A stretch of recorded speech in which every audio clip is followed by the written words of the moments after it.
Comics of 100 Years Ago, September 3rd, 1924.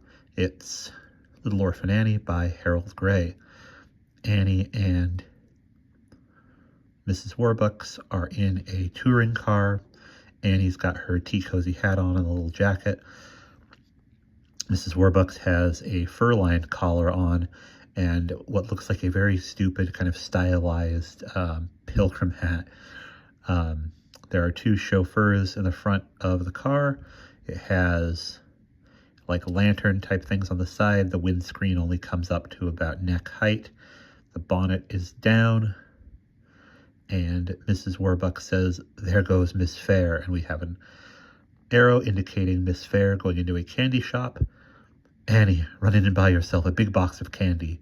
"Gee whiskers, $5, Annie says.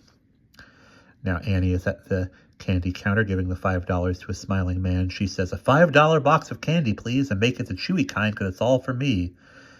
Miss Fair looks over from across the store and says, Mrs. Warbucks must be trying to show off for my benefit." Now Annie is on the street with the box open, letting all of the street kids have candy. She says, "Help yourselves, gang. Eat hearty while it lasts." "Gee, you're a sport," one girl says. Says another boy. There are about 5 kids gathered around Annie. Miss Fair peeks from behind a wall with a question mark above her head.